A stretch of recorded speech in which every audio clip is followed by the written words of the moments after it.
beauty queens, ang tubong Baguio na si Kylie Verzosa. Nagpapatrol, Micaela Ilaw. Malaking karangalan para sa mga kaanak ni Kylie na makasali siya sa Binibining Pilipinas 2016.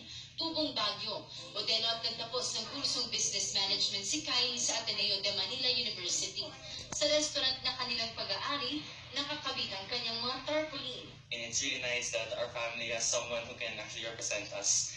And it's like very proud for us that our sister Kylie is part of it, and that actually people also see what we see in her. Sa interview ng mga Pinay beauty queens gaya ni Shamsi Subsubli at Venus Ra, isa si Kylie sa kanilang mga paborito sa Binibining Pilipinas ngayong taon. Napakasimple niyang tao, down to earth.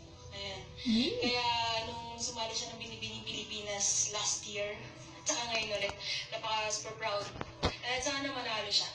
My name is Kylie Verzosa, 22 years old. Ito na ang ikalawang beses ng pagsali ni Kylie sa Binibining Pilipinas. Nakapasok lang siya sa top 15 noong nakaraang taon, kung saan nakalaban niya si Miss Universe Pia Wurtzbach. I felt so good and it was so exciting to hear my name again. Sobrang saya ko. I can't, parang yung feeling bago ulit. I can't explain it.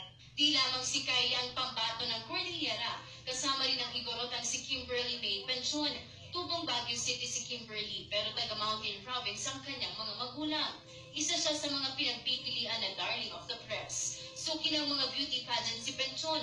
Kinaronahan siyang Miss Baguio 2012 at Mutya de la Union 2013. Sa linggo na gaganapin ang Coronation Night ng Binibining Pilipinas. Micaela Ilaw, ABS-CBN News.